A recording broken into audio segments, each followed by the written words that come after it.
17-year-old Amara Benson didn't say a word when the judge sentenced her to life in prison. To the courtroom, she looked guilty, powerless. But behind her silence was a plan and a phone call that would shake the very system that tried to bury her. Because the woman she called was her estranged mother and the U.S. Attorney General.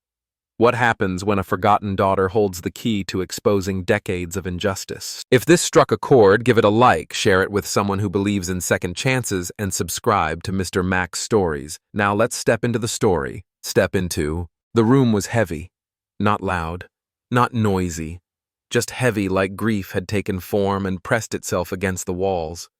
No one moved. No one dared to breathe too loudly. The clock above the judge's bench ticked once, maybe twice, and then even that sound seemed to die. 17-year-old Amara Benson stood alone at the defense table. No lawyer at her side, no parent in the crowd, just her. Her hands were folded gently in front of her wrists, bare eyes forward. She didn't blink. She didn't flinch. And when the judge spoke, she didn't even move. Judge Franklin Crane sat upright, spine-stiff voice low and dry like it had been drained of empathy years ago. This court finds the defendant, Amara Elaine Benson, guilty on all counts of aggravated arson resulting in the death of one adult male. You are hereby sentenced to life imprisonment without the possibility of parole.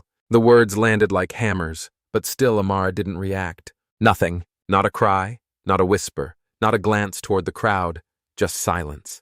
From the third bench near the back of the courtroom, Henry Gramps Benson closed his eyes. His jaw clenched tight, his fists trembling on his knees. He didn't stand. He didn't speak, but tears welled up behind his glasses and slid silently down his cheeks. No one noticed. Or maybe they did, and just pretended not to. The court clerk cleared her throat, shifting uncomfortably. Even the bailiff, a man who looked like he could bend metal with his hands, seemed unsure what to do next. But it was Judge Crane who broke the silence again. "Miss Benson," he said, drawing out each word like he wanted to feel their weight. "You have the right to make a final statement before this court adjourns. Do you have anything to say for yourself?" The room leaned forward. Every eye turned to her. Amara's lips parted slightly. For a moment, it looked like she might finally speak. Then her voice, clear, low, steady, cut through the courtroom like a blade. "I'd like to make one phone call." Someone in the back gasped. A woman stifled a laugh. Judge Crane stared at her like she'd just asked for dessert. "A phone call," he repeated.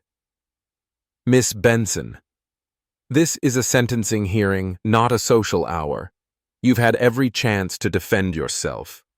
You remained silent. And now this." Amara didn't waver. "Yes, Your Honor, just one call." The judge leaned forward, voice dropping into condescension. "Why now? After all this time, why speak at all?" She looked him dead in the eyes. And for the first time all morning there was a flicker. Something sharp. Something ancient. "Because you weren't listening," she said. The room froze. It wasn't loud. It wasn't angry. But the way she said it measured cold, like someone who'd already made peace with the war. It unsettled everyone. Even Crane paused, lips tightening as he glanced at the bailiff. Gramps stood now, slow, unsteady, but on his feet. His voice broke slightly as he called out, "She ain't done. You all think she's done, but she ain't. Not by a damn mile." "Sit down," the bailiff barked. Gramps didn't sit, but he didn't move forward either. His voice dropped to a whisper. "You'll see." Judge Crane banged the gavel once. Hard. "This hearing is concluded. Remove the defendant." As the bailiff stepped toward her, Amara didn't resist. She turned once, just once, and looked back. Not at the crowd, not at the judge. At the exit, as if she knew that door wouldn't be her end, but her beginning. And just before she crossed it, she said it again. Not loud, but enough for those closest to hear. "One phone call, that's all it takes." That night, local channels aired the footage without context. No one mentioned the absent defense attorney. No one questioned why a teenager had no family present, except one old man on trembling knees. No one asked why she stayed silent. And no one not even once asked who she called. But they would. Oh, they would. Helena Carter didn't usually answer unknown calls after hours. Not as the U.S. Attorney General. Not with her schedule, her security concerns, and the weight of the nation breathing down her neck. But that night, something pulled at her when the phone rang again. Same unknown number, Same quiet insistence. She picked up. Hello. There was no immediate answer. Just the sound of someone breathing, steady, slow, deliberate. Helena's instincts sharpened. This wasn't a prank or a wrong number. This was personal. Then a single word came through. Mom! Everything around her froze. The briefing papers on her desk, the low hum of the desk lamp, even the pulse in her own wrist. Helena stood still, her hand gripping the phone like it might slip away. Amara, she whispered, her voice breaking as if someone had cracked something long sealed inside her chest. They buried me alive. Those 4 words sliced through the silence like a scalpel. Precise. Devastating. Helena didn't speak. Couldn't. Her knees buckled slightly and she steadied herself against the edge of the desk. The memories came rushing back like water through a dam, memories she had locked away, buried under a decade of political victories and private regrets. Where are you? She managed, barely above a breath. In court, Amara said. Her voice was quiet but controlled. They sentenced me to life, without letting me speak. Helena's mouth went dry. What happened? Why didn't I? I knew you'd answer, Amara said, and then she hung up. The line went dead. Helena stood there for several seconds, the phone still pressed to her ear. Then slowly she lowered it. A knock came at the door. Her assistant peeked in. Madam Attorney General Senator Clifton has arrived for the— Cancel it, Helena said without turning around. Ma'am, cancel everything. Her voice was low, calm, but final. The door clicked shut again. Silence returned. But Helena's mind was anything but quiet. She crossed the room in slow, deliberate steps and sat down. Her hands shook not from fear, but from something deeper. Guilt. Regret. Recognition. She had always told herself it was the right decision sending Amara away to her grandfather in Alabama. The media storm from the divorce had been vicious. Her confirmation hearings had been weeks away. She had told herself Amara would be safer out of the spotlight, out of Washington. But no spotlight could burn brighter than the weight of abandonment. For years she hadn't called. She hadn't written. Every birthday missed, every silence kept had been paved over with excuses that felt noble at the time. Now they felt like stones in her chest. She looked down at her desk. The schedule for the next day lay open. Meetings with senators, press briefings, a dinner with foreign dignitaries. None of it mattered. Not now. She rose from her chair, opened the drawer beneath her desk, and pulled out a small leather case, her emergency go bag. She grabbed her coat, her ID, and nothing else. Less than an hour later, she was in the back of an unmarked black vehicle headed to the airport under the cover of night. No security detail, no press, no explanations. At the gate, she gave her name to the airline attendant. Just Helena Carter. No titles, no credentials, no fanfare. She boarded a red-eye flight bound for Montgomery, Alabama, and took a window seat near the back. Her eyes stayed fixed on the tarmac, but her thoughts were miles away. Somewhere out there, her daughter, her silent, brilliant, wounded daughter, was fighting to stay alive. And the system Helena had helped build was the one trying to erase her. She leaned her forehead against the cool glass and closed her eyes. A dozen questions raced through her head. Who prosecuted Amara? What were the charges? Why hadn't anyone called her? Why hadn't Amara ever reached out? Until now. But one truth silenced everything else. Her daughter had called, and she had answered. That meant something. It had to. She took a deep breath and let the plane carry her away from everything she had built and back to everything she had left behind. No one in Washington would know where she had gone. There would be whispers in the morning, questions, headlines. But tonight none of that mattered, because in a quiet courtroom in Alabama, a teenage girl had made one phone call, and the echo of it had already started to shake the pillars of power. The plane landed just after dawn. The air in Birmingham was thick, humid, and smelled faintly of pine and rust, just like she remembered. But Helena Carter hadn't set foot in this city in over a decade. Not since she handed her daughter to the man waiting at the curb, now standing by a rusted pickup truck, with both hands clenched tight around the steering wheel. Gramps didn't wave. Helena didn't expect him to. She stepped down the jet bridge and made her way outside, her heels clicking against the concrete. He hadn't changed much. Still tall, wiry, with the same weather-beaten skin and steel-gray hair tucked under that old Montgomery biscuits cap. But his eyes looked older. Not tired. Just done. I didn't think you'd come, he said flatly. I had to, Helena replied. He opened the door without another word. She climbed in, the silence between them loud and pressing. As they pulled away from the airport, Helena watched the city she once called home pass by like a ghost town wearing a fresh coat of paint. New murals, fresh coffee shops, trendy signs. But underneath, she could still feel the weight of history pulsing through the brick and concrete, the kind of history that doesn't wash off easy. It wasn't until they reached the driveway of the old house that Gramps finally spoke again. "She didn't deserve what happened," he said, staring ahead. "And neither did you. But that don't mean I forgive you. I didn't come for forgiveness," Helena answered softly. "I came for the truth." He nodded once, jaw tight. Inside the house, everything looked almost exactly as she remembered it. The faded armchair, the photo of Amara at 5 sitting on the porch steps, the chipped bowl still holding mints on the hallway table. And on the mantel, a newer photo Amara at 15, holding up a rolled blueprint in front of what looked like a vacant lot. Helena stepped closer. The words written across the top of the paper caught her breath. Community Justice Resource Center, designed by Amara Benson. Gramps came up behind her. She wanted to build that where the old East Side precinct used to stand. Said it would be a space where people didn't feel watched, just heard. She drew this, Helena asked, running her finger along the edge of the sketch. Every line. Nobody took her seriously. Said it was idealistic. Helena turned slowly. "Where can I find the case file?" Gramps hesitated. "Are you sure you want to dig into that? People here don't like it when old dirt gets stirred."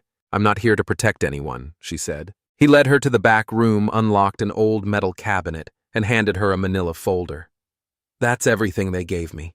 She opened it slowly. Inside were the standard pages. Arrest reports, court filings, a blurry still frame from a security cam outside a school fence. But something was off. She flipped through the file again. "Where's the witness list?" "That's all they gave," Gramps muttered. "There's no motion for discovery, no chain of custody on the evidence." Her voice was rising now, her hands trembling, and then she stopped. At the bottom of the stack, a legal form authorizing a public defender. Helena squinted. Ethan Moss. She knew that name, but something tugged at her memory. She reached for her phone and logged into the federal bar database. No listing. Then she checked the Alabama State Registry. Nothing. Her chest tightened. This man was never licensed to practice. Gramps looked at her. "I asked questions. They told me to be grateful she got representation at all." Helena stood her blood cold. "They appointed a fake attorney to a child and sentenced her to life without parole." Gramps nodded. "They wanted it quiet. They got it." Helena's eyes scanned the file again. The arrest photos were blurry. The video footage was time-stamped but pixelated. The statements were unsigned, and nowhere was there a recording of Amara speaking on her own behalf. "They silenced her before she ever walked in that courtroom," Helena said quietly. Her eyes drifted back to the sketch on the mantel. "This wasn't just a sentencing," she said. "This was an erasure." Gramps looked away. That afternoon, Helena drove herself to the courthouse. She walked past the security checkpoint, past the reception desk, and into the records office. She requested the full docket, including all pre-trial filings. The clerk hesitated until Helena slipped her federal credentials across the counter. Within minutes, she was handed a slim file that should have been 3 times thicker. Half of it was missing. That night, back at the house, Helena sat with the evidence sprawled across the dining table. Gramps poured her a cup of black coffee and set it beside her. "Whatever you're planning," he said gently, "just know it won't be easy." Helena looked up at him. For the first time in years, her voice didn't waver. "It's not about what's easy," she said. "It's about what's right." And somewhere inside the silence of that old Alabama house, surrounded by lies pretending to be justice, something deep within her began to rise, not just as a mother, but as the highest law enforcement officer in the land. She had built a career enforcing the law. Now she was going to have to tear part of it down to save her daughter. Helena found him leaning against the brick wall behind the courthouse, half hidden in shadow, like he was trying to disappear into the past. Jamal Travis looked older than the file had suggested, like a man who'd carried too much truth in a town that punished people for remembering. She didn't call his name at first, just walked up quietly, heels crunching softly on the gravel, stopping 3 steps away. "You shouldn't be here," he said without turning. And yet Helena replied, "Here we are." Jamal slowly looked over his shoulder. "You're her mother." "Yes." He studied her for a long beat. "That girl didn't say a word the whole time." Not even when they cuffed her. I've never seen anything like it. She was silenced long before that day, Helena said softly. But now I'm here, and I need your help. Jamal scoffed, shaking his head. Help, ma'am, helping is how I got this. He pulled the collar of his shirt down just enough to reveal a deep scar slicing across his shoulder. 2 days after I asked about the missing evidence, someone ran me off the road. Didn't take anything, just left a message. Helena's voice didn't waver. I'm not asking you to be a martyr, Jamal. I'm asking you to be a witness. I already witnessed what happens to people who ask the wrong questions in this town. You wrote that clemency letter for Marcus Lowell, she countered. You risked your job for a boy no one believed. You got him out. That was 10 years ago, Jamal snapped. Back when I thought justice actually meant something. Before I knew what this courthouse really was. Helena stepped closer. You still believe. Otherwise you wouldn't have shown up tonight. Jamal stared at her. His jaw tightened, but he didn't walk away. Helena took that as her opening. Tell me what you saw. He glanced toward the courthouse as if the bricks had ears.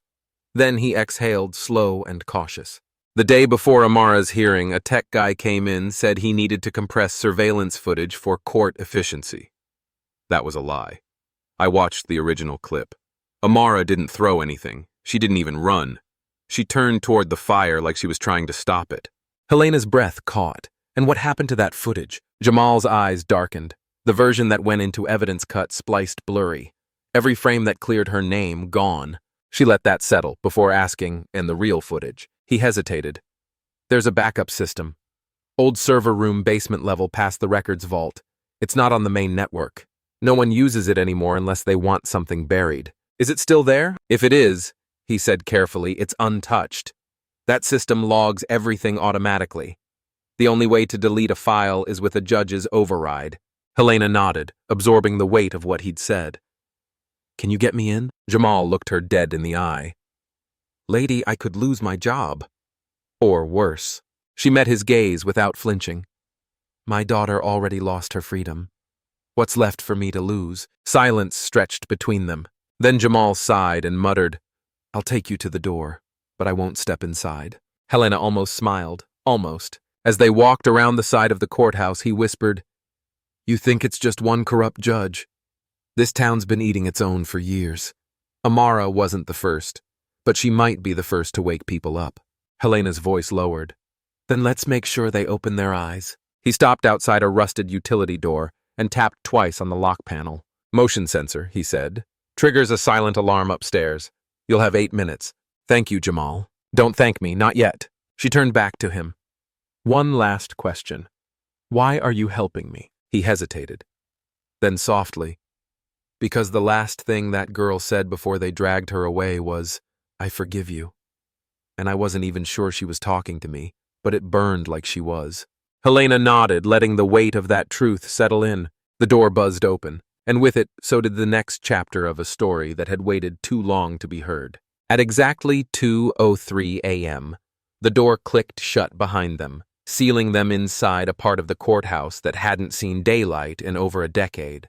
The walls were thick with dust, the air cool and metallic like a forgotten vault. Jamal moved with the quiet precision of someone who'd done this before, though he muttered under his breath with every step. Helena stayed close. Her heels had been swapped for sneakers, her navy trench coat pulled tight. The adrenaline masked her exhaustion, but only just. You sure this is the right server room? She whispered. Jamal didn't answer right away. He scanned the wall-mounted keypad, then pulled out a worn keycard from under his jacket and slid it through the reader. The door gave a reluctant groan and opened with a slow hiss. This place has been sealed off since the upgrade 5 years ago, he said. Only the analog backups remain down here, which is why they never bothered to wipe it clean. Inside, the hum of machines was steady, faint like breathing. The dim light cast long shadows over rows of metal filing cabinets and a rack of old servers with blinking red indicators. Helena stepped toward the terminal, heart pounding like a drum in her chest. You said the system logs everything, she asked. Every camera, every angle.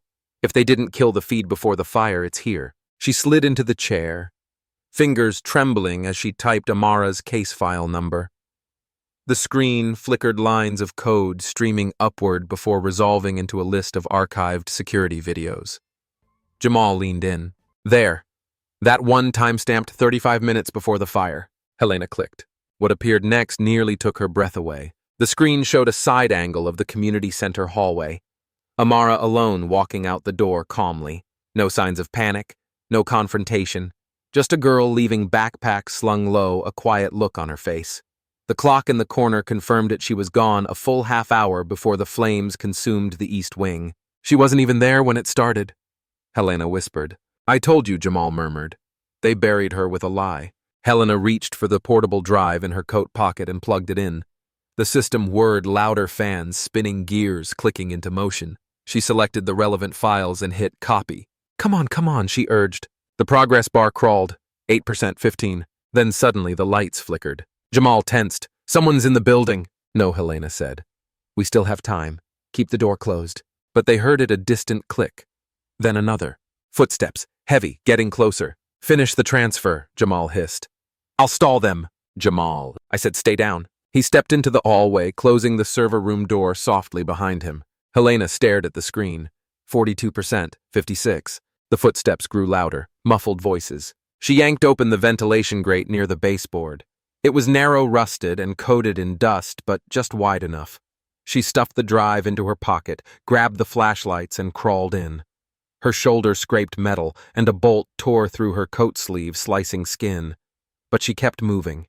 Through the vents, she heard voices. Who opened this wing? Infrared shows movement down that corridor. She kept crawling. 2 turns later, the shaft opened into the back of the file room on the first floor. Helena kicked the grate gently. It popped loose. She slipped out, staggered to her feet, and limped toward the emergency stairwell.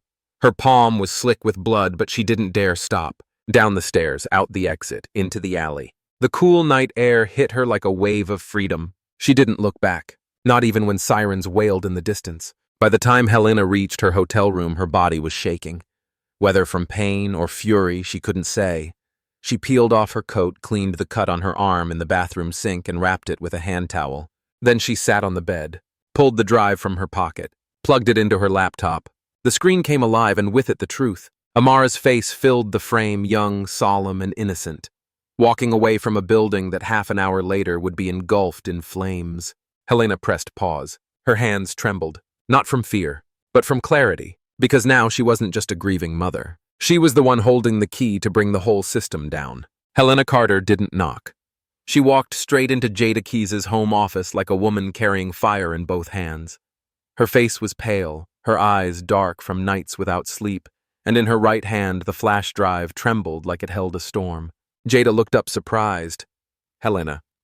After all these years, Helena dropped the drive onto the table. I need you to burn the whole system down. And I know you're the only one who still remembers how. Jada's jaw tightened.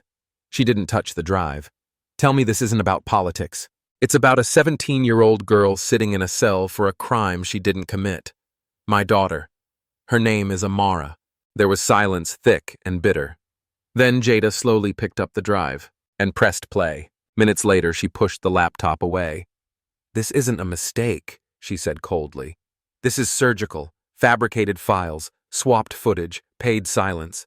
She looked at Helena.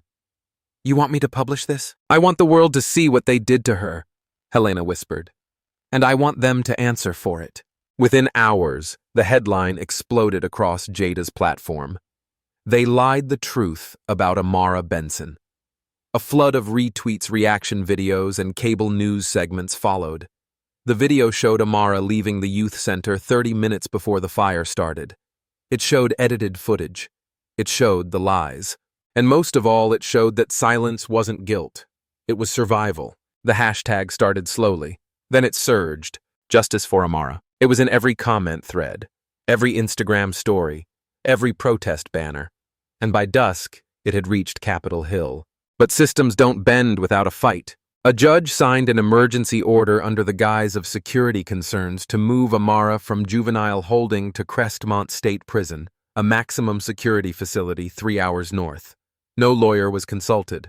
No press was notified. Only a handful of people knew. One of them was Jamal. He called Helena in a whisper. They're transferring her. Tonight. Quiet van. No escort. They're trying to bury her all over again. Helena barely said thank you. She was already moving.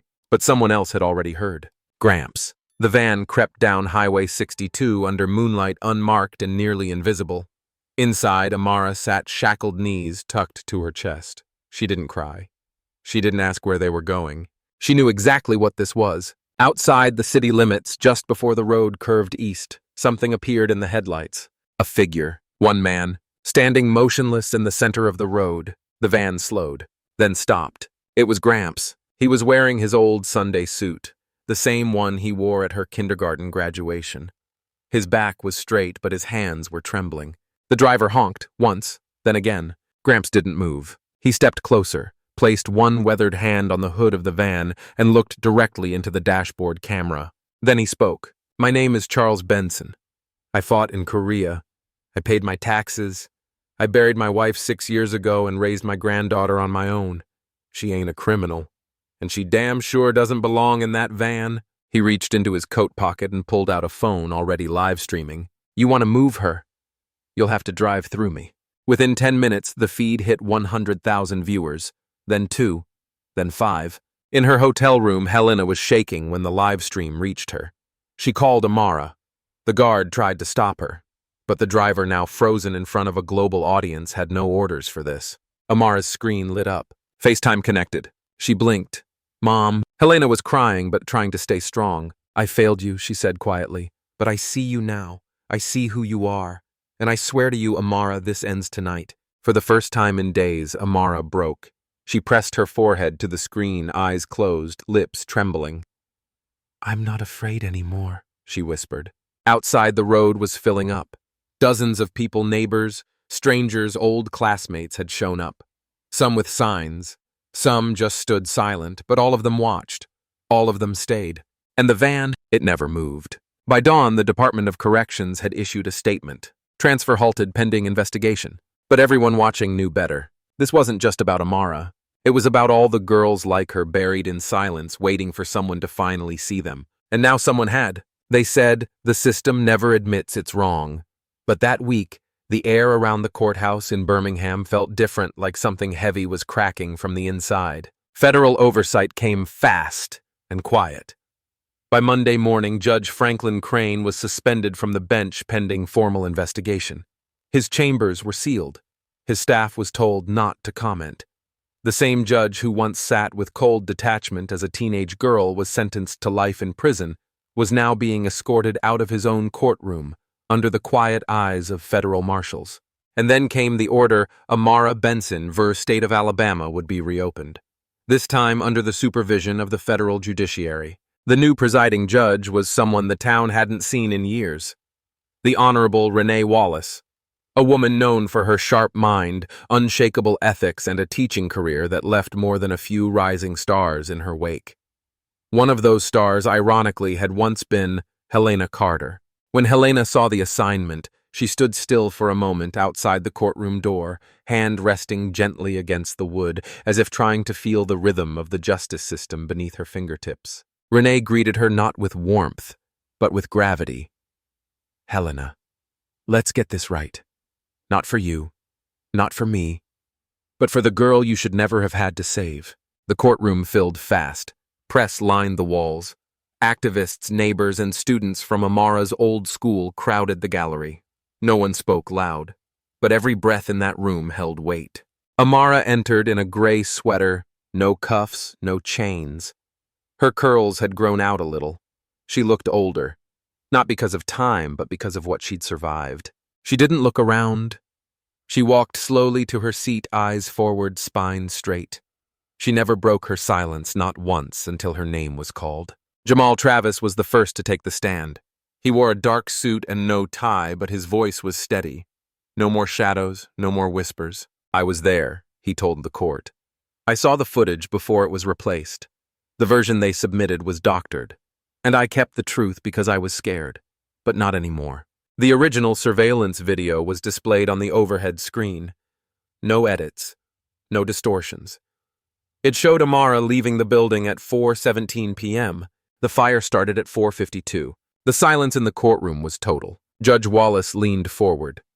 "Is there any reasonable explanation from the prosecution as to how the defendant could have started a fire she wasn't present for?" The prosecutor looked down. He didn't even try. Then came the moment no one expected. Judge Wallace turned to Amara. "You've had more than a year taken from you," she said softly. "But your voice belongs to you now. If you'd like to speak, the court will listen." Amara stood slowly. Her hands didn't shake. "I was told to be quiet," she began. "Told that silence would keep me safe. Then they used it to say I was guilty. They took my voice, but not my mind." She looked directly at the media cameras. "Not my truth, and not my future." Helena had never cried in a courtroom. Not once. Not when she'd argued cases against corrupt senators. Not when she'd dismantled organized crime rings. But today, her tears came quiet and slow, because she wasn't watching a defendant win a case. She was watching her daughter take back her life. When the gavel fell, the crowd didn't cheer. They stood, silent, respectful, witnesses to a moment too sacred to interrupt. Amara turned to Helena and nodded, not in gratitude, but in recognition, like two warriors who had survived the same battlefield on opposite fronts. Outside, the sun had shifted across the Alabama sky. It didn't erase what had been done, but for the first time it felt like it might be possible to build something new in its place. And this time Amara would speak it into existence herself. By morning, the story had spread like wildfire, spilling into national headlines and talk shows. What had started as a young black girl's wrongful sentencing was now unfolding into something far more devastating. Helena sat in the courthouse archive room alone with a folder in her lap. Inside were the names of 57 black teenagers, all sentenced over the last 10 years by Judge Franklin Crane, all under similarly vague charges, all without proper legal representation. She didn't breathe for a moment as she read the last name. Some of these kids were still in prison. Some, she blinked hard, some had died inside.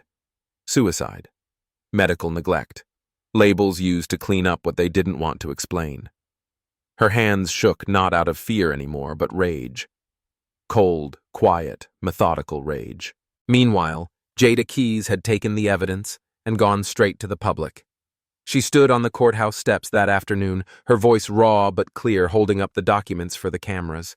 "These aren't just files," she told the crowd. "They are the receipts of stolen futures." Then she hit play on a recording.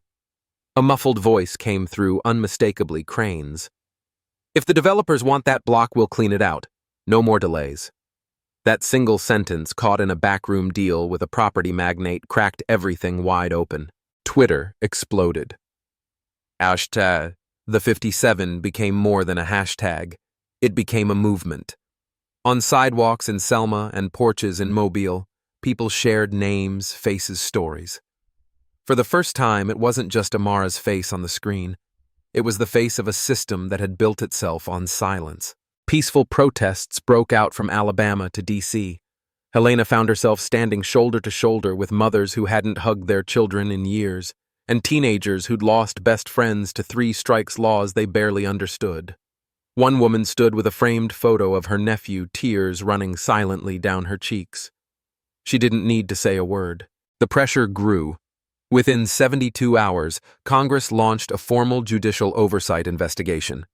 The entire Alabama court system was placed under federal review.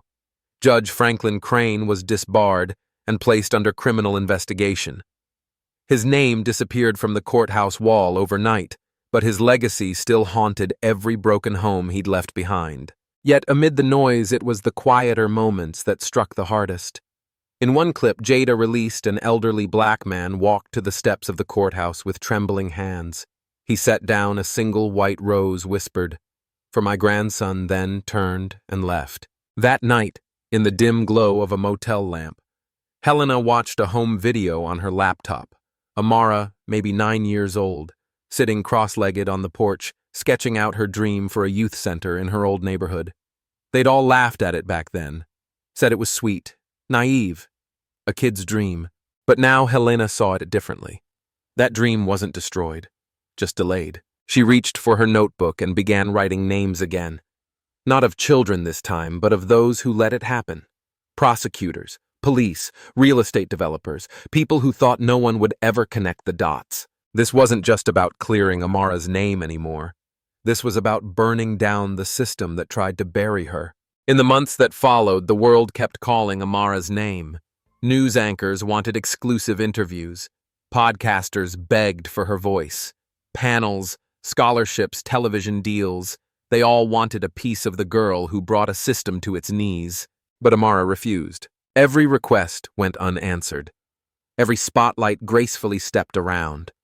When one reporter finally caught her outside the courthouse and asked why she wouldn't speak to the media, Amara simply said, "I didn't do this to be seen. I did this to be free." Instead of fame, she chose a small, abandoned library on the south side of Birmingham, burned out, boarded up, and nearly forgotten. But Amara didn't see ruins. She saw a beginning. With the help of donations flooding in through the movement, she bought the building outright. No press release, no ribbon cutting. Just a handwritten sign on the door that read, "Quiet Code, opening soon," and that was the name it kept. She poured every cent into the walls. The floors were sanded and redone. Old shelves were ripped out and replaced with rows of used laptops. Graffiti-covered walls were painted with bright blues and clean whites. There were no metal detectors, no uniforms, no buzzers, just sunlight, keyboards, and quiet. Gramps was there every day with a tool belt and a stubborn knee that wouldn't quite bend. He never complained, just said, "We've wasted enough time." And Helena, no longer the Attorney General, no longer sitting behind some podium, was now the woman in the back of the room, setting up chairs, making coffee, scanning every document that came through the door like it might still bite. Her suit jacket was replaced with a denim one. Her phone rang constantly, but she barely looked at it anymore. The first group of kids who showed up weren't the straight-A students. They weren't honor roll or scholarship kids. They were the ones schools had labeled problematic. A boy named Ellis who had been arrested for tagging a train car. A girl named Kia who hadn't spoken in class since her brother went to jail. They came in with eyes down, arms crossed. But Amara met every single one of them at the door with the same question, "What do you want to build?" She never lectured, never talked about what she'd been through. Instead, she guided their fingers across the keys, walked them through JavaScript loops, showed them how to crack logic puzzles, and see their ideas come to life. It wasn't long before the kids started staying late, not because they had to, but because they didn't want to leave. One afternoon, Kia finally spoke up, her voice barely more than a whisper. I didn't know quiet could feel like power. Amara smiled, nodded, and said nothing. That had always been the point. And then came the day they finished painting the last wall. The place was finally whole. The kids gathered in a circle, laptops in hand, eyes waiting for her to say something. Anything.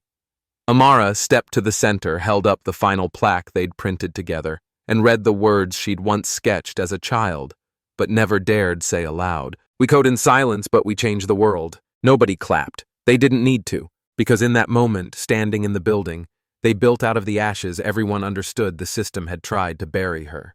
But all it did was plant her deeper into the soil where she'd grow roots too strong to burn. The story might have ended there, quietly tucked into the walls of a coding center in South Birmingham.